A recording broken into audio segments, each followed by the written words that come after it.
wild creatures. They're all fallow deer, which you do see out in the wild.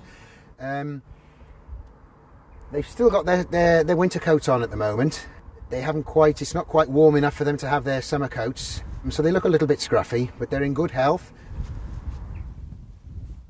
They're on 180 acres of deer park, and there's about 200 fallow deer at the moment. They're historic to the park. Lord and Lady Berwick would have had fallow deer as a status symbol. They've been here for about 200 years, just over. They would have come up the park with their friends, looking at their majestic deer grazing in the distance. And the Wrekin that you can see behind us would have been landscaped. The park would have been landscaped so that the Wrekin would be part of the landscape. It would be pictured into the landscape to make it look closer and make it look as if it was part of the estate. All part of the deer park and Humphrey Repton's landscape designs. The deer were a small part of that. And Lord and Lady Berwick, the last Lord Berwick who bequeathed the estate to the trusts, he loved the deer that much that in the winter time he would have got the estateman to go round gathering conkers and nuts so that he could feed the deer himself out of a basket, even to the degree that deer got that used to it that he used to walk his dogs and feed the deer at the same time. There's a deer that's not native to this park, to this herd.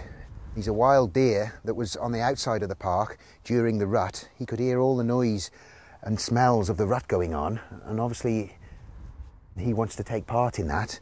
So he was hanging about around the outside of the deer park, and then I noticed him one day outside, and the following day I came to feed and he was inside, and he still remains to this very day, some 4 months later, which is very interesting because he's a very different sort of deer, a different strain of fallow deer. He's a lot darker in colour.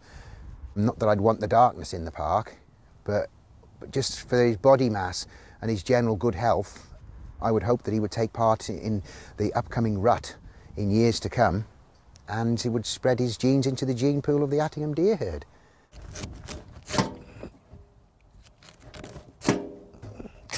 Dinner time on the deer park. I'm Colin Morris.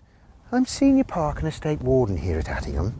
I'm also deer manager as part of my role, and I wouldn't, as well as asking my staff to do anything that I wouldn't do myself, I would also not give the deer anything to eat that I wouldn't be happy to eat myself. Here we have a piece of fodder beet.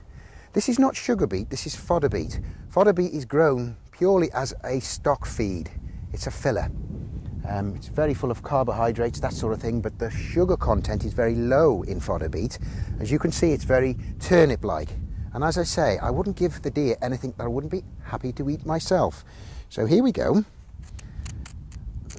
Do this when I'm feeding the deer to the public so that it shows the children as well as the adults exactly what we do. That is fodder beet. We feed the deer every day. Fodder beet. I wouldn't like to eat it every day, it's horrible. But there's nothing wrong with it. It's perfectly edible. It's just like eating a turnip. But I don't like turnips.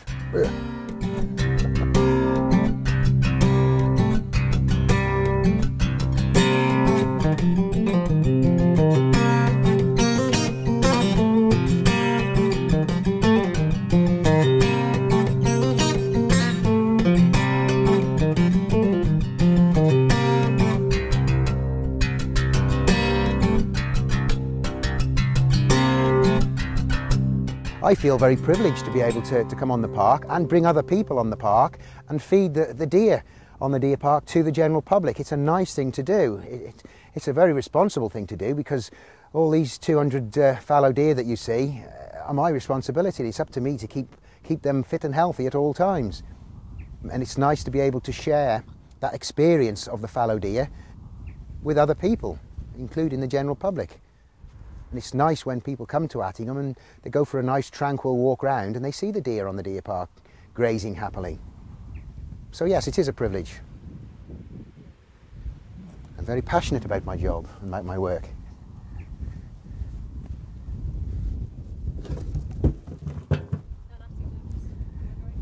And Attingham's a great place to be, whether it's working or whether it's enjoying the property. I'm lucky that I get to work here, enjoy it, and get paid for the privilege as well. There isn't many people that can say that these days.